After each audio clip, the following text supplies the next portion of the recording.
سے اللہ کے ہم زیادہ قریب ہو جاتے ہیں. اور اس کی جو مشکل وقت کی ہم کو بہترین مثال ملتی ہے وہ آپ صلی اللہ علیہ وسلم کی ملتی ہے.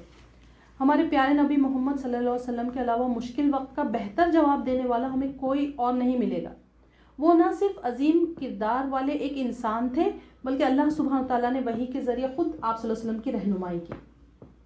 تو کامیاب زندگی گزارنے کے لیے آپ صلی اللہ علیہ وسلم کے نقش قدم پر ہم کو چلنا ضروری ہے میری بہنوں. اور مسلمان ہونے کا ایک حصہ یہ ہے کہ اسلام کا پہلا اور بنیادی ستون کلمہ شہادت ہے. مسلمان وہ ہیں جو گواہی دیتے ہیں کہ اللہ کے سوا کوئی معبود نہیں اور آپ صلی اللہ علیہ وسلم اس کے رسول ہیں. تو لہٰذا میری بہنوں آپ صلی اللہ علیہ وسلم کی مثال پر عمل کرنا اسلام کا لازمی جز ہے. یعنی ہم صرف آپ صلی اللہ علیہ وسلم سے محبت کا دعویٰ نہ کریں بلکہ ہماری زندگی کے ہر فیلڈ میں ہم کوشش کریں کہ ہم آپ صلی اللہ علیہ وسلم کے طریقے کو اپنائیں. اور ہم دیکھتے ہیں کہ ہم کھانے پینے میں اور دوسری سنتوں میں تو آپ صلی اللہ علیہ وسلم کو بہت زیادہ فالو کرتے ہیں چھوٹی چھوٹی، لیکن جب ہماری زندگی کی پریشانیاں آتی ہیں یا کوئی مشکل سے ہم گزرتے ہیں تب بھی ہم کو آپ صلی اللہ علیہ وسلم کا ہی اسوہ حسنہ اپنانا پڑے گا. جیسا کہ ابھی ہم کچھ ایک سال سے یہ جو پینڈیمک چل رہا ہے، ایک سال سے بھی اوپر ہو گیا اس کو، تو دیکھتے ہیں ہم کہ ہم جو ہے ایک ایسے دور سے گزرے جس میں ہر کسی کو کچھ نہ کچھ چھوٹے بڑے پیمانے پر مشکلیں جو ہے وہ پیش آئی. تو ہم اور اسی طرح آنے والی زندگی میں بھی ہو سکتا کہ ہم کو مشکلیں پیش آئے. تو ہم کو ہر وقت جو ہے آپ صلی اللہ علیہ وسلم کا اسوہ حسنہ اپنانا ہے. آپ صلی اللہ علیہ وسلم نے ذاتی اور معاشرتی سطح پر بہت سے مشکل وقت گزارے اور آپ صلی اللہ علیہ وسلم کی زندگی انتہائی کامیاب رہی اتنی مشکلات کے باوجود. لیکن آپ صلی اللہ علیہ وسلم کی زندگی چیلنجز سے بھرپور تھی. اللہ کی مرضی اور ہدایت سے وہ ان تمام چیلنجز کا مقابلہ کرنے میں کامیاب رہے جن کا سامنا کرنا پڑا اور وہ پہلے سے کہیں زیادہ مضبوط ہو گئے. ہر وقت مشکل آزمائش اور چیلنجز نے آپ صلی اللہ علیہ وسلم کو مزید مضبوط بنا دیا، جبکہ ہمارا کیا معاملہ ہوتا ہے کہ ذرا سی مشکل آئی تو ہم اور کمزور پڑ جاتے ہیں. جبکہ اگر ہم آپ صلی اللہ علیہ وسلم کی زندگی کا مشاہدہ کریں میری بہنوں، سیرت تو ماشاءاللہ ہم سبھی پڑھتے ہیں لیکن ہم کو اس سے کچھ سیکھنا بھی ہے، مجھے آپ کو ہم سب کو، کہ آپ صلی اللہ علیہ وسلم نے مشکل کا سامنا کیا اور ہم نے کیا، اور آپ صلی اللہ علیہ وسلم کہ اس اسوہ حسنہ کو تقریباً 1400 سالوں سے بھی زیادہ بعد، یعنی 1400 سال گزر گئے اس کے بعد ہم پڑھ رہے ہیں، پھر بھی ہم دیکھتے ہیں کہ ایسی ہم کو کہیں مثال نہیں ملتی جیسی آپ صلی اللہ علیہ وسلم کی مثال ہے. تو اس معاملے کی حقیقت یہ ہے کہ نبی اکرم صلی اللہ علیہ وسلم نے اپنی پوری زندگی میں ہم دیکھیں تو ان کی جو پوری زندگی ہے چیلنجز کا مقابلہ انہوں نے کیا. ایک ہی سال میں آپ صلی اللہ علیہ وسلم کے چچا اور ان کی اہلیہ اور جو دو اشخاص، یعنی یہ آپ صلی اللہ علیہ وسلم کے چچا اور حضرت خدیجہ رضی اللہ تعالیٰ عنہ جو آپ صلی اللہ علیہ وسلم کے سب سے قریبی لوگ تھے، وہ انتقال کر گئے. اور اسی سال میں آپ صلی اللہ علیہ وسلم کو مکہ مکرمہ کے لوگوں نے جسمانی زیادتی کا نشانہ بھی بنایا. اور کون کون سی مشکلات تھی میری بہنوں، کوئی بتا سکتا جو آپ صلی اللہ علیہ وسلم نے فیس کی؟ آپ لوگ انمیوٹ کر کے بتا سکتے یا چیٹ باکس میں لکھ سکتے. ان کے اوپر بہت سارے ظلم بھی کیے گئے تھے. جی، تو کون سے ظلم تھے وہی ہم کو ڈسکس کرنا ہے. آپ جیسا کہ عبداللہ ابن مسعود رضی اللہ تعالیٰ عنہ نے بیان کیا کہ کس طرح سخت سال کے دوران آپ صلی اللہ علیہ وسلم کے ساتھ جو ہے مشرکین مکہ نے سلوک کیا. یعنی ایک واقعہ یہ ہے کہ آپ صلی اللہ علیہ وسلم جو مکہ مکرمہ کے 7 سردار کعبہ کے پاس جمع ہو رہے تھے جب آپ صلی اللہ علیہ وسلم عبادت میں مشغول تھے. تو آپ صلی اللہ علیہ وسلم نے سجدہ لمبا کر دیا. تو ان سرداروں میں سے ایک سردار ابو جہل نے کہا کہ ابھی فلاں کے گھر اونٹ ذبح کیا گیا ہے. کون ہے جو اونٹ کی اوجھڑی، یعنی جو اونٹ کا انٹسٹائن ہوتا وہ سب سے زیادہ خراب جو ایک پورشن ہوتا یعنی ایک خراب اس کا ایک باڈی آرگن ہے، تو کون وہ لے کے آ گیا ایک مرے ہوئے اونٹ کا، تاکہ ہم اس کو کیا کریں آپ صلی اللہ علیہ وسلم کے نعوذ باللہ اوپر رکھ سکے. تو عبداللہ بن مسعود رضی اللہ تعالیٰ عنہ یہاں فرماتے ہیں کہ عقبہ ابن معیز یہ سب سے زیادہ بیوقوف شخص تھا. تو اس نے کیا کیا کہ جب آپ صلی اللہ علیہ وسلم سجدے کی حالت میں تھے تو اس نے اونٹ کی اوجھڑی لا کر آپ صلی اللہ علیہ وسلم کے اوپر رکھ دی. اور یہاں پر جو راوی ہیں عبداللہ بن مسعود رضی اللہ تعالیٰ عنہ وہ فرماتے ہیں کہ میں اس وقت نہتا تھا، میں کچھ بھی نہیں کر سکتا تھا، اور وہاں موجود جو بھی مسلمان تھے وہ بھی کچھ بھی نہیں کر سکتے تھے کیونکہ ان کی حفاظت کے لیے بھی ان کے پاس کوئی موجود نہیں تھا. تو نبی اکرم صلی اللہ علیہ وسلم کی بیٹی فاطمہ رضی اللہ تعالیٰ عنہ تشریف لائی اور گندگی کو دور کیا، اور نبی اکرم صلی اللہ علیہ وسلم نے پھر سر اٹھایا اور ان سب کے خلاف اللہ سبحانہ تعالیٰ سے دعا کرنے لگے. انہیں یہ بھی کہا گیا کہ وہ اللہ کے رسول کی حیثیت سے اپنا پیغام پہنچانے کے لیے بطور قاصد ہیں، اور آپ صلی اللہ علیہ وسلم کو جھوٹا، نعوذ باللہ، جادوگر، شاعر، مجنون قرار دیا گیا. اور آپ کا نام محمد، یعنی جس کی تعریف کی جائے. محمد کی کیا میننگ ہوتی ہے میری بہنوں؟ جس کی تعریف کی جائے. لیکن مشرکین مکہ نعوذ باللہ آپ صلی اللہ علیہ وسلم کو متتم، یعنی جس کی مذمت کے قابل کہہ کر، یعنی جس کی مذمت کی جائے ایسا نام لے کر پکارتے تھے. یعنی ہر چیز کا آپ صلی اللہ علیہ وسلم کے انہوں نے یعنی مذاق اڑایا، اور ہر طرح سے کوئی بھی انہوں نے ایک بھی موقع ایسا نہیں چھوڑا جس میں آپ صلی اللہ علیہ وسلم کو نہ ستائے. اور ایسی کئی مشکلات ہیں جو آپ صلی اللہ علیہ وسلم نے جھیلی. کم از کم جب میں یہ ٹاپک بنا رہی تھی تو مشکلات سے ہی کم از کم 8-9 پیجز میرے بھر گئے تھے. تو اب اس درس میں ان مشکلات کو جو ہے ایکسپلین کرنا پاسبل بھی نہیں ہے. تو اب ہم دیکھتے ہیں کہ جب اللہ نہ کرے ہمارے اوپر جب کوئی مصیبت آئے تو ہم کیا آپ صلی اللہ علیہ وسلم کی سیرت سے ہم کیا سیکھ سکتے ہیں. یعنی آپ صلی اللہ علیہ وسلم کے سیرت کے وہ کون سے پہلو تھے جو ہماری آج کی زندگی میں جب ہم اللہ نہ کرے کہ کسی کے اوپر مشکلیں آئیں، لیکن مشکلات زندگی کا حصہ ہیں، تو اگر کسی کے اوپر مشکلات آتی ہیں تو وہ کیا کرے گا. آپ صلی اللہ علیہ وسلم نے ان تمام چیلنجز کا مقابلہ کیسے کیا؟ وہ کیسے ہر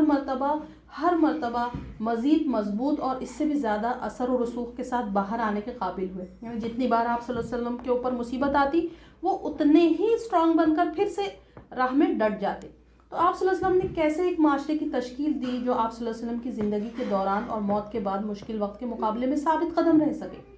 تو ہم دیکھیں گے کچھ پوائنٹس ہیں، میں نے یہ جو کچھ پوائنٹس ہیں آپ صلی اللہ علیہ وسلم کی سیرت سے لیے ہیں. تو پہلا اس میں یہ پوائنٹ ہے کہ ہم کو یہ جاننا ضروری ہے کہ مشکلات جو ہے اللہ کی مرضی سے ہوتی ہیں. مشکلات جو ہے وہ اس میں اللہ کی مرضی شامل ہوتی ہے. اب ہم دیکھتے ہیں کہ اللہ سبحانہ وتعالیٰ قرآن میں فرماتے ہیں کہ کہہ دو کہ ہم کو کوئی مصیبت نہیں پہنچ سکتی بحث اس کے جو خدا نے تمہارے لیے لکھ دی ہو، وہی ہمارا کارساز ہے، اور مومنوں کو خدا کا ہی بھروسہ رکھنا چاہیے. تو ہمیں میری بہنوں یہ عقیدہ ہمیشہ رکھنا چاہیے، اور یہ عقیدہ جو ہے ہم کو انشاءاللہ ہماری پریشانیوں میں سکون فراہم کرتا ہے کہ اور خوف اور آئندہ آنے والی مشکلات سے بھی بچاتا ہے. لیکن اس سے بھی اہم بات یہ ہے کہ یہ عقیدہ ہمارے پہلے سے گزر رہی جو بھی ہم پرابلمس میں پھنسے ہوئے ہیں تو اس میں نکلنے کے لیے ہم کو یہ عقیدہ مدد فرماتا ہے. تو سورہ تغابن کی آیت نمبر 11 میں اللہ سبحانہ تعالیٰ فرماتے ہیں کہ کوئی مصیبت نازل نہیں ہوتی مگر خدا کے حکم سے، اور جو شخص خدا پر ایمان لاتا ہے وہ اس کے دل کو ہدایت بخشتا ہے. تو میری بہنوں سب سے پہلا پوائنٹ کیا ہے کہ ہم کو یہ جان لینا چاہیے کہ مصیبت جو ہے وہ اللہ سبحانہ تعالیٰ کی طرف سے آتی ہے، اور ہم جو ہے اس کو ایکسیپٹ کرنا چاہیے اس مصیبت کو. دوسرا پوائنٹ یہ ہے کہ ہم جب بھی خدا نخواستہ مصیبت سے گزرے، پریشانیوں سے گزرے، چاہے وہ نیچرل ڈیزاسٹر ہو یا کسی بھی قسم کی کوئی بھی پریشانی ہو، یا ہمارے خاندانی معاملات ہو، یا پھر ہماری صحت کے معاملات ہو، یا بچوں کی طرف تربیت میں ہم کو کوئی پریشانی آ رہی ہو، تو سب سے پہلے ہم کیا کریں؟ اللہ سبحانہ تعالیٰ کی طرف لپک کے. یہ ایک جملہ آپ صلی اللہ علیہ وسلم کی دعا کا ایک حصہ ہے جو آپ صلی اللہ علیہ وسلم نے طائف سے جب آپ صلی اللہ علیہ وسلم پر پتھر برسائے گئے تھے، تو جب آپ صلی اللہ علیہ وسلم نے یہ جب دعا کی تھی، ایک بڑی دعا تھی وہ، تو اس میں آپ صلی اللہ علیہ وسلم نے یہ بھی کہا تھا کہ اے اللہ میں آپ کے سامنے اپنی کمزوری ظاہر کرتا ہوں. ہم کو یہ جاننا چاہیے کہ ہم اللہ سبحانہ تعالیٰ کے سامنے نہتے ہیں، کمزور ہیں، اور ہم اللہ کی مدد کے بغیر کچھ بھی نہیں کر سکتے. تو ہم سب سے پہلے جو ہے اللہ کی طرف لپکے. ایک بہت اہم عمل ہے جو ہمیں ہمیشہ مشکل وقت میں کرنا چاہیے، اور یہ ہم کو یہ سوچنا چاہیے کہ یہ اللہ کی طرف سے آزمائش ہے، یہ اس کی اجازت سے ہوا، اور صرف وہی ہے جو اس کا خاتمہ کر سکتا ہے. تو ہمارے آس پاس جو ہو رہا ہے ہم کو یہ جان لینا چاہیے کہ وہ اللہ کے اذن سے ہو رہا ہے، اور ہمیں اسی وقت اللہ سبحانہ تعالیٰ کی طرف لپکنا ہے میرے بہن. تیسرا ایک مشکل وقت میں ہم کو آپ صلی اللہ علیہ وسلم کی سیرت سے یہ پوائنٹ ملتا ہے کہ جو مشکلات یا مصائب یا جو بھی تکالیف سے ہم گزر رہے ہیں وہ ناگزیر امتحان ہے. یعنی یہ پہلا اور سب سے اہم تصور ہے جس پر ہم کو یقین کرنا چاہیے کہ مشکل وقت سے گزرنا تقریباً ناگزیر ہے، یعنی ایک نہ ایک دن یہ مشکل ختم ہونے والی ہے. سورہ عنکبوت کی آیت نمبر 3 میں اللہ سبحانہ تعالیٰ فرماتے ہیں کہ اور جو لوگ ان سے پہلے ہو چکے ہیں ہم نے ان کو بھی آزمایا تھا اور ان کو بھی آزمائیں گے، سو خدا کو ضرور معلوم کریں گے جو اپنے ایمان میں سچے ہیں اور ان کو بھی جو ایمان میں جھوٹے ہیں۔ جب ہم اللہ پر ایمان لانے کا دعویٰ کرتے ہیں میری بہنوں، تو حق کے لیے ڈٹ جائیں، غلط کی مخالفت کریں اور انصاف کی حمایت کریں یا ظلم کا مقابلہ کریں۔ تو ہم جب بھی یہ دعویٰ کرتے ہیں، جیسے دعوت دین کا بھی جب ہم کام کرتے ہیں فار ایگزامپل، تو ہم یہ دیکھیں کہ ہم کو مشکلات تو ہے ہی، یعنی ایک زندگی کا حصہ ہے اور یہ کبھی نہیں ختم ہوں گی یہ مشکلات۔ تو ہم لوگ یہ جان لیں کہ مشکلات جو ہے وہ ایک ناگزیر امتحان ہے۔ اس کے بعد میں جیسا کہ سورہ بقرہ کی آیت نمبر 214 میں اللہ سبحانہ تعالیٰ فرماتے ہیں، کیا تم یہ خیال کرتے ہو کہ یوں ہی بہشت میں داخل کر دیے جاؤ گے اور ابھی تم کو پہلے لوگوں کی سی مشکلیں تو پیش ہی نہیں آئی، ان کو بڑی بڑی سختیاں اور تکلیفیں پہنچی اور وہ صعوبتوں میں یعنی مصیبتوں میں ہلا دیے گئے، یہاں تک کہ پیغمبر اور مومن لوگ جو ان کے ساتھ تھے سب پکار اٹھے کہ کب خدا کی مدد آئے گی، دیکھو خدا کی مدد عنقریب آیا چاہتی ہے۔ یہ سورہ بقرہ کی آیت نمبر 214 ہے۔ تو میری بہنوں، جیسا کہ یہ آیت ہم کو یہ بتاتی ہے، یہاں اللہ سبحانہ تعالیٰ صحابیوں کی طرف اشارہ کر رہے ہیں کہ جب مکی دور میں آپ صحابیوں کے اوپر جو ظلم اور تشدد ہو رہا تھا، تو وہاں پر وہ ان مشکلات میں گھرے ہوئے تھے اور بہت بار ہمت بھی ہار جاتے تھے، تو ان کے ایمان کو بوسٹ کرنے کے لیے اللہ سبحانہ تعالیٰ یہ آیت نازل کی اور کہا کہ کیا تم یہ سوچتے ہو کہ مشکلات کا مقابلہ کیے بغیر تم جنت میں داخل کر دیے جاؤ گے؟ تو اگر ہمیں جنت میں داخل ہونا ہے میری بہنوں، تو ہمیں ان مشکلات سے گزرنا ہوگا، کیونکہ یہ سوال اللہ کے محبوب ترین بندوں سے کیا جا رہا ہے۔ تو ہماری اوقات کیا ہے؟ یعنی جب آپ صلی اللہ علیہ وسلم اللہ کے محبوب ترین بندے تھے اور اللہ سبحانہ تعالیٰ انہیں یہ کہہ رہے ہیں کہ آپ اور صحابہ کو یہ کہہ رہے ہیں کہ آپ بغیر محنت کے جنت میں داخل نہیں ہو سکتے، بغیر مصیبتوں کے جنت میں داخل نہیں ہو سکتے، تو ہماری پھر اوقات کیا ہے؟ یعنی ہم کو بھی یعنی پریشانیاں مصیبتیں لاحق ہیں۔ اب چوتھا پوائنٹ میں نے یہ اخذ کیا آپ صلی اللہ علیہ وسلم کی سیرت سے کہ ہم اپنے اعمال کا جائزہ لیں۔ یہ بھی طائف سے واپس آتے وقت آپ صلی اللہ علیہ وسلم کی ایک دعا کا ایک حصہ تھا کہ اگر آپ مجھ سے ناراض ہیں تو مجھے پرواہ نہیں ہے، یعنی یہاں پر آپ صلی اللہ علیہ وسلم اللہ سبحانہ تعالیٰ سے کہہ رہے ہیں کہ اگر آپ مجھ سے ناراض نہیں ہیں تو مجھے پرواہ نہیں ہے۔ نبی اکرم صلی اللہ علیہ وسلم کی دعا کا یہ ایک حصہ تھا، اور مشکل اوقات کے دوران ہمیں اپنے اعمال کی جانچ کرنی چاہیے میری بہنوں۔ یہ نہیں کہ ہم کو یعنی ہم کیا کرتے، جب ہم پر مصیبت آتی تو ہم آس پاس کے لوگوں کو کوسنا شروع کر دیتے، یا ہمارے حالات کو، ہماری سچویشنز کو کوسنا شروع کر دیتے۔ ہم کو پہلے اپنی جو ہے اعمال کا جائزہ لینا چاہیے۔ جو ایک شعر ہے نا کہ پڑی جب دوسروں پر نظر تو پڑی جب خود پر نظر تو جہاں میں کوئی دوسرا برا نہ رہا۔ تو ہم کو اپنے اعمال کا جائزہ لیتے رہنا ہے کہ ہم نے کہیں کچھ ایسی، مجھ سے تو نہیں کوئی میرے اعمال ایسے ہو گئے جس کی وجہ سے مجھے اللہ سبحانہ تعالیٰ نے اس مصیبت میں مبتلا کر دیا۔ کیونکہ سورہ شورا کی آیت نمبر 30 میں اللہ سبحانہ تعالیٰ فرماتے ہیں کہ اور جو مصیبت تم پر واقع ہو رہی ہو سو تمہارے اپنے فعلوں سے اور وہ بہت سے گناہ تو معافی کر دیتا ہے۔ تو یہ جو ہم ہو سکتا ہے کہ یہ ایسا ہم لوگ اپنے لیے بول سکتے یہ بات، لیکن دوسروں کے لیے نہیں بول سکتے۔ جیسے میرا یہاں کہنے کا مقصد ہے کہ جب آپ صلی اللہ علیہ وسلم یہاں یہ کہہ رہے ہیں کہ اگر آپ مجھ سے ناراض نہیں ہیں تو مجھے پرواہ نہیں ہے، یعنی آپ صلی اللہ علیہ وسلم بھی یعنی آپ صلی اللہ علیہ وسلم محبوب بندے تھے اللہ سبحانہ تعالیٰ کے، پھر بھی وہ کچھ نہ کچھ سمجھ رہے تھے کہ میرے اندر ہو سکتا میرے سے آپ ناراض ہوں گے یا اللہ، تو اگر آپ مجھ سے ناراض نہیں ہیں تو مجھے کوئی پرواہ نہیں۔ تو یعنی ہو سکتا ہے کہ ہم سے بھی کچھ نہ کچھ خطائیں ہوتی رہتی ہے، تو ہو سکتا ہماری خطاؤں کی وجہ سے اللہ سبحانہ تعالیٰ نے ہم کو مشکل میں ڈال دیا، لیکن ہم یہ ہمارے لیے کہہ سکتے ہیں لیکن دوسروں کے لیے نہیں کہہ سکتے کہ فلاں کے اوپر یہ مصیبت آئی تو ہو سکتا ہے اس نے یہ کام کیا ہے اس لیے اس کے اوپر یہ مصیبت آئی۔ تو ہم کو پہلے اپنا جائزہ لینا ہے، اپنی مصیبت کے لیے صرف اپنا ہم کو جائزہ لینا ہے اور دوسروں کے لیے ججمنٹل نہیں بننا ہے۔ تو ہو سکتا ہے کہ ہم بھٹکے ہوئے اور اللہ نے یہ مشکل ہمیں واپس لانے کے لیے یاد دہانی کے طور پر ہمارے پاس بھیجی ہو۔ جیسا کہ اگر آپ کو معلوم ہوگا کہ ملک ابن دینار جو تھے عراق میں ایک کمانڈر تھے اور وہ شرابی تھے، اور وہ بعد میں ایک عظیم شخص میں تبدیل ہو گئے۔ تو ان کی سٹوری یہ تھی کہ وہ بہت زیادہ شروع میں جب وہ کمانڈر تھے عراق میں تو بہت زیادہ شرابی تھے، اور یعنی وہ دین پر نہیں چلتے تھے، حالانکہ مسلمان تھے. لیکن جب ان کی 1 یا 2 سال کی بیٹی کچھ تھی اور جب وہ بیٹی کا کچھ انتقال ہو گیا تو وہ بیٹی ان کے خواب میں آئی، اور پھر وہ بیٹی نے ان سے خواب میں ان کو یہ دکھائی دیا کہ بیٹی نے ان کے شراب کا پیالہ توڑ دیا. تو اس کے بعد انہوں نے جو ہے یہ سب چھوڑ دیا اور پھر اس کے بعد دین کے راستے پر وہ چلنے لگے، اور پھر اس کے بعد مائیگریٹ ہو کر وہ انڈیا آئے. اور کیرلا میں آج بھی ان کی ایک جو ہے وہ مائیگرنٹ کی کئی سال 100 سال پہلے کی ایک مسجد وہاں کیرلا میں موجود ہے. تو ہم میں سے کئی لوگ ایسے لوگ ہیں جو مشکلات اور مصائب کے بعد اللہ کے قریب ہوتے ہیں. یعنی میرا بھی اگر بہت سارے لوگ اگر جانتے ہوں گے مجھے، تو میرا بھی یہی معاملہ تھا کہ میری جو والدہ تھی ان کے انتقال کے بعد ہی میں نے، جیسا ہوتا ہے کہ ہم ینگ ایج میں ایک کالج لائف میں تھوڑا دین سے جڑے ہوئے نہیں رہتے، لیکن جب ہمارے ساتھ کچھ حادثہ پیش آ جاتا ہے، ہمارا کوئی عزیز دنیا سے چلا جاتا، تو جب ہم کو دنیا کی حقیقت سمجھ میں آتی. تو جب میری والدہ کا انتقال ہوا تقریباً 14 سال ہو گئے، تو اس کے بعد پھر میں نے جو ہے دین کی طرف زیادہ میرا رجحان بڑھ گیا اور اللہ کے اوپر ایک عقیدہ جو ہے وہ اور زیادہ مضبوط ہو گیا. تو کبھی کبھی جو ہماری مشکلات ہیں، مصیبتیں ہیں، وہ ہم کو کیا کرتی ہیں، دین سے قریب کر دیتی ہے، اللہ سبحانہ تعالیٰ کے اور قریب کر دیتی ہیں. اب 5واں پوائنٹ یہ ہے کہ ہم غافل نہ ہوں.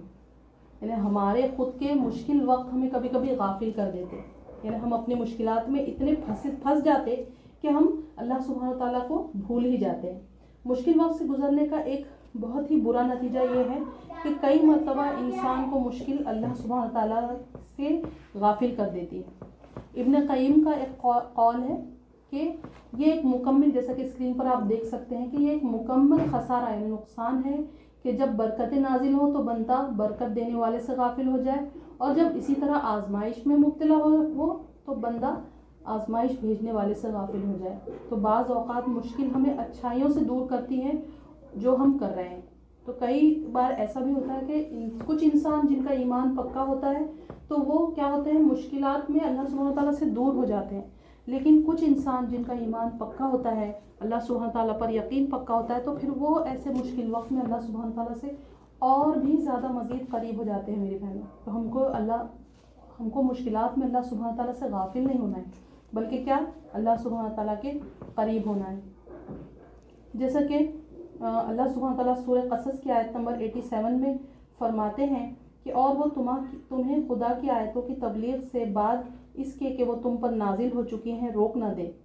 اور اپنے پروردگار کو پکارتے رہو اور مشرکوں میں سے ہرگز نہ ہو جائے. یعنی یہاں آپ صلی اللہ علیہ وسلم کو اللہ سبحانہ تعالیٰ تنبیہ کر رہے ہیں کہ تمہاری مشکلات جو ہے وہ تمہیں اللہ سے دور نہ کر دے، غافل نہ کر دے، بلکہ تمہاری جو مشکلات ہیں وہ تو اللہ سے تم کو اور مزید قریب کرنا چاہیے. تو ہمیں بھی آپ صلی اللہ علیہ وسلم کا یہی اسوہ حسنہ اپنانا ہے کہ ہم کو خدا نخواستہ ہمارے اوپر جو بھی مشکلات آئیں تو ہم مشکلات میں اتنے پریشان نہ ہو جائے کہ بچوں کی تربیت مجھ سے نہیں ہو رہی، یا بہت زیادہ مجھے خاندانی مسائل ہیں، یا میری صحت کا بہت زیادہ مسئلہ ہے، یا میرے کریئر میں بہت زیادہ پرابلمس ہیں. تو یہ تو پرابلمس آتی رہیں گی، لیکن ہم اس میں الجھ کر اللہ سبحانہ تعالیٰ سے غافل نہیں ہونے چاہیے. یعنی اگر ہم ایسے مشکل وقت میں اللہ سبحانہ تعالیٰ کے اور قریب ہو جائے تو انشاءاللہ ہم کو اللہ سبحانہ تعالیٰ اس مشکل سے نکال کر ایسے برکتیں اور نعمتوں سے نوازتے ہیں کہ ہم سوچ بھی نہیں سکتے. لیکن بشرط یہ کہ ہم ان مشکل اوقات میں اللہ سبحانہ تعالیٰ سے غافل نہ ہوں. اس کے بعد میرا نیکسٹ پوائنٹ ہے کہ پر امید رہیں یعنی پازیٹیو سوچ رکھیں. ہم پر امیدی اور مثبت سوچ، یہ وہ 2 رویے تھے جنہیں آپ صلی اللہ علیہ وسلم نے مشکل حالات میں اپنایا تھا. زندگی میں اتار چڑھاؤ اللہ سبحانہ تعالیٰ کا قانون ہے، اور ہر حالت میں ہم کو سیٹسفائی رہنا ہے، مطمئن رہنا ہے، اللہ سبحانہ تعالیٰ سے خیر کی امید رکھنا ہے. اللہ سبحانہ تعالیٰ سورہ یوسف کی آیت نمبر 87 میں فرماتے ہیں کیونکہ اللہ کی رحمت سے نا امید تو کافر لوگ ہی ہوا کرتے ہیں. تو ہم کو یہ آیت ہمیشہ یاد رکھنی چاہیے کہ اگر ہم نا امیدی رکھیں گے تو اس آیت کے حوالے سے جو نا امیدی رکھتے ہیں وہ کافر کہلاتے ہیں. تو یہ اللہ سے ہی امید تھی اور اعتماد تھا کہ مشکل کے بعد آسانی ہوگی، اور اسی سوچ نے آپ صلی اللہ علیہ وسلم کی راہوں کو ان کو گامزن رکھا، ان کی یعنی دین کی راہوں پر آپ صلی اللہ علیہ وسلم کو گامزن رکھا. یہ امید نہ صرف دلوں میں رکھی گئی بلکہ الفاظ اور رویے کے ذریعے بھی آپ صلی اللہ علیہ وسلم پھیل گئی، اور نبی اکرم صلی اللہ علیہ وسلم نے جو ہے ہر مشکل کو عبور کر دیا. جیسا کہ ایک شعر ہے نا میرے بہنوں کہ کھول یوں مٹھی کہ ایک جگنو نہ نکلے ہاتھ سے، کھول یوں مٹھی کہ ایک جگنو نہ نکلے ہاتھ سے، آنکھ کو ایسے جھپک لمحہ کوئی اوجھل نہ ہو، پہلی سیڑھی پر قدم رکھ آخری سیڑھی پر آنکھ، پہلی سیڑھی پر قدم رکھ آخری سیڑھی پر آنکھ، منزلوں کی جستجو میں رائے گا کوئی پل نہ ہو۔ تو آپ میری بہنوں، آپ صلی اللہ علیہ وسلم خود بھی پر امید رہتے اور اپنے ساتھیوں کو بھی وقتاً فوقتاً امید دلاتے رہتے۔ جیسا کہ ہم دیکھتے ہیں کہ برا بن عازب رضی اللہ تعالیٰ عنہ کہتے ہیں کہ جس وقت آپ صلی اللہ علیہ وسلم خندق جو کھود رہے تھے، جنگ خندق کے دوران جو خندق کھودی جا رہی تھی، تو اس وقت کیا ہوا کہ جب صحابہ کرام کھود رہے تھے تو ان کے راستے میں ایک پتھر آ گیا، اور وہ پتھر اتنا سخت تھا کہ ٹوٹ ہی نہیں رہا تھا۔ تو پھر آپ صلی اللہ علیہ وسلم نے کیا کیا، اتنے بڑے لیڈر، دنیا کے سب سے بڑے لیڈر ہونے کے باوجود وہ اس خندق میں اترے آپ صلی اللہ علیہ وسلم، اور پھر اس پتھر پر انہوں نے ایک کدال ماری اور بسم اللہ کہا، اور ایسے ضرب لگائی کہ چٹان ایک ہی تہائی میں حصہ اس کا ٹوٹ گیا، اور آپ صلی اللہ علیہ وسلم نے فرمایا اللہ اکبر، مجھے شام کی چابیاں دے دی گئی، اور اللہ کی قسم مجھے شام کے سرخ محلات نظر آ رہے ہیں۔ پھر آپ صلی اللہ علیہ وسلم نے ایک اور ضرب لگائی تو اس کا دوسرا تہائی حصہ بھی ٹوٹ گیا، اور اللہ اکبر، مجھے فارس کی چابیاں دے دی گئی، اور اللہ کی قسم میں مدائن کے سفید محلات دیکھ رہا ہوں۔ پھر آپ صلی اللہ علیہ وسلم نے تیسری ضرب لگاتے ہوئے بسم اللہ کہا، جس پر بقیہ حصہ بھی ٹوٹ گیا، اور فرمایا اللہ اکبر، مجھے یمن کی کنجیاں بھی دکھائی دے رہی ہیں۔ تو میری بہنوں، آپ صلی اللہ علیہ وسلم نے آپ صلی اللہ علیہ وسلم کے اس رویے سے ہم کو یہ بھی سیکھ سکتے ہیں کہ کس طرح ایک لیڈر کو اپنے لوگوں کے ساتھ کھڑا رہنا چاہیے اور انہیں امید دلاتے رہنا چاہیے، کیونکہ اگر ایک لیڈر ہی نا امیدی کی طرف اپنے لوگوں کو لے کے جائے تو پھر اس نیشن کا کچھ بھی نہیں ہو سکتا۔ تو اللہ نے ہمیں بھی یہ ہمارے گھر کا اور بچوں کا رائی بنایا ہے، اور یہ ہم پر ڈیپینڈ ہے کہ ہم کس طرح انہیں پر امید بنا سکتے ہیں، جبکہ ہمارا حال کیا ہے میری بہنوں، میں بھی اس میں شامل ہوں، کہ ہم چھوٹی چھوٹی باتوں پر خود امید چھوڑ دیتے ہیں۔ ابھی ہمارا پینڈیمک میں یہی حال تھا کہ چھوٹی چھوٹی پریشانیوں ہم بچوں کے سامنے اظہار کرتے تھے، یا انڈیا کا چلے جائے، لائٹ چلی جائے تو ہم کیا کرتے ہیں، بولتے ہیں کہ ارے لائٹ چلی گئی، اب میں کیسے رہوں گی۔ تو ہم چھوٹی چھوٹی پریشانیوں کا اظہار بچوں کے سامنے کرتے ہیں۔ تو ہم کو ہمیشہ جو ہے ایک لیڈر آپ صلی اللہ علیہ وسلم، یعنی تکلیف میں، پریشانیوں میں ایک لیڈر جو آپ صلی اللہ علیہ وسلم کا جو اسوہ تھا لیڈر کی طرح، وہ اپنانا چاہیے۔ اس کے بعد میرا نیکسٹ پوائنٹ یہ ہے کہ بہترین اجر کی ہم توقع کریں اللہ سبحانہ تعالیٰ سے، کوئی بھی پریشانی آئے۔ یہ ایک ایسی تعلیم تھی جو قرآن کے ذریعے مسلمانوں کے دلوں میں داخل کی گئی تھی، اور آپ صلی اللہ علیہ وسلم ہمیشہ اپنے جو صحابہ تھے، صحابہ کرام تھے، ان کو موٹیویٹ کیا کرتے تھے کہ وہ بہترین اجر کی توقع کریں، چاہے آفات قدرتی طور پر واقع ہو یا یہ دوسروں کو نقصان کی وجہ سے ہو، یا صبر و استقامت کا مظاہرہ کرنے سے ہم کو بہت اجر ملتا ہے میری بہن۔ جیسے سورہ دوحہ کی آیت ہے، فَإِنَّ مَعَ الْعُسْرِ يُسْرًا إِنَّ مَعَ الْعُسْرِ يُسْرًا، مشکل کے ساتھ آسانی بھی ہے، اور بے شک مشکل کے ساتھ آسانی ہے۔ تو ہم کو یہ ہمیشہ یاد رکھنا چاہیے کہ ہمیشہ ہمیں بہترین اجر کی ہم توقع کرتے رہیں، اور دوسرا یہ کہ ہم اپنی مدد آپ کریں۔ میرا نیکسٹ پوائنٹ ہے کہ آپ صلی اللہ علیہ وسلم کی سیرت سے ہم کو یہ سیکھنا چاہیے کہ جب بھی ہم پر خدا نخواستہ پریشانی آئے تو ہم اپنی مدد خود کریں، نہ کہ ہم دوسروں سے امیدیں لگائیں۔ اپنے آس پاس ہم کیا کرتے، اتنے لاچار اور مجبور بن جاتے کہ ہم کیا کرتے، دوسروں سے مدد کی امید رکھتے اور ہم خود اپنی مدد نہیں کرتے۔ آپ صلی اللہ علیہ وسلم کی زندگی مشکلات سے بھری ہوئی تھی، زندگی کے ہر قدم پر مصائب کا سامنا تھا۔ آپ صلی اللہ علیہ وسلم نے ہر موڑ پر اللہ سبحانہ تعالیٰ سے مدد طلب کی، اور خود بھی اپنی کوششوں اور حکمتوں کے ساتھ عمل پیرا رہے۔ خاندانی معاملات ہو، معاشرتی معاملات ہو، یا سیاسی معاملات ہو، یا جنگی امور میں پیش قدمی ہو، غرض ہر موڑ پر بہترین منصوبہ بندی اور دور اندیشی کو عملی جامہ پہنائے۔ سورہ رعد کی آیت نمبر 11 میں اللہ سبحانہ تعالیٰ فرماتے ہیں کہ خدا اس نعمت کو جو کسی قوم کو حاصل ہے کبھی نہیں بدلتا جب تک کہ وہ اپنی حالت کو خود نہ بدلے۔ تو مصائب کے دوران یہ ضروری ہے میری بہنوں کہ ہم مشکلات کا مقابلہ اپنے پورے ہوش و حواس میں کریں۔ ہمارے مصائب، ہماری مشکلیں اللہ سبحانہ تعالیٰ سے مزید قریب کر دیں، نہ کہ ہما وقت ہم اللہ سبحانہ تعالیٰ سے شکایت کریں کہ ایسا ہوا تو کیوں ہوا، ویسا ہوا تو کیوں ہوا۔ اس کے بعد میرا نیکسٹ پوائنٹ ہے کہ دعا جو ہے میری بہنوں مومن کا ہتھیار ہے۔ دعا جو ہے ایک مومن کا ہتھیار ہے،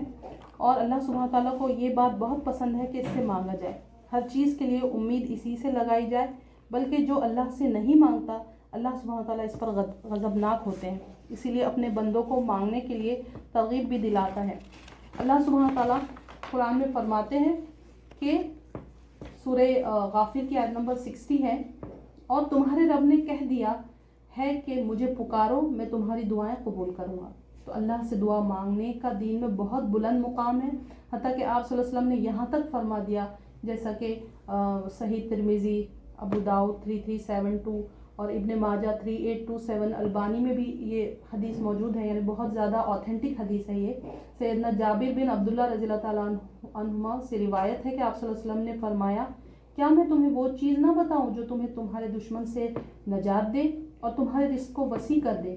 رات دن اللہ سبحانہ تعالیٰ سے مانگتے رہو کہ دعا ہتھیار ہے مومن کا۔ یعنی آپ صلی اللہ علیہ وسلم نے اس حدیث میں دعا کو مومن کا ہتھیار کہا ہے۔ آپ صلی اللہ علیہ وسلم اچھے اور برے ہر وقت میں اللہ سبحانہ تعالیٰ کے حضور دعا گو رہتے۔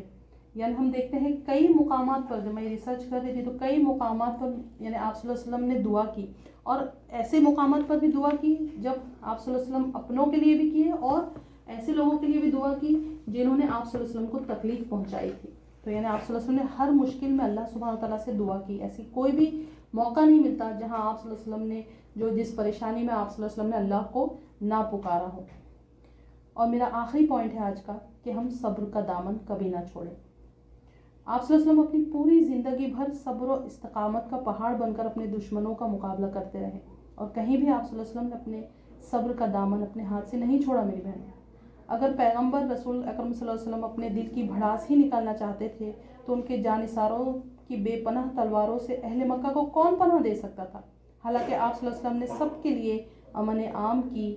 منادی کر دی اور کسی کو معمولی تکلیف دینا بھی گوارا نہ فرمایا۔ بلا شبہ آپ صلی اللہ علیہ وسلم نے ظالموں اور عہد شکنوں کے خلاف جہاد کیا، لیکن یہ کوئی ان کی جو ہے ایک انتقام ان کا یا بدلہ لینا ان کا منشا نہیں تھا آپ صلی اللہ علیہ وسلم کا، بلکہ صرف آپ صلی اللہ علیہ وسلم کا منشا یہ تھا کہ عدل کا قیام ہو، تاکہ اللہ سبحانہ تعالیٰ کی سرزمین شر و فساد سے پاک ہو جائے۔ ان کا کوئی پرسنل بدلہ نہیں تھا۔ حالانکہ اگر کوئی عام انسان ہوتا تو اگر اس جیسا کہ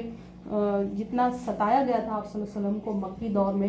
تو اگر کوئی عام انسان ہوتا ان کی جگہ تو وہ جب فتح مکہ کے بعد کتنا بدلہ لے سکتا تھا، لیکن آپ صلی اللہ علیہ وسلم نے سب کو معاف کر دیا۔ آپ صلی اللہ علیہ وسلم کی پوری زندگی جو تھی وہ اس میں ایک بھی واقعہ ایسا نہیں مل سکتا کہ جس کو ذاتی انتقام کی ہم کہہ سکتے کہ آپ صلی اللہ علیہ وسلم نے پرسنل کوئی ریونج لیا۔ تو آپ صلی اللہ علیہ وسلم نے ہمیشہ سختی کا جواب نرمی اور بدسلوکی کا جواب لطف و محبت سے دیا، تو اور ہمیشہ انہوں نے صبر کا دامن پکڑے رکھا اور کبھی انہوں نے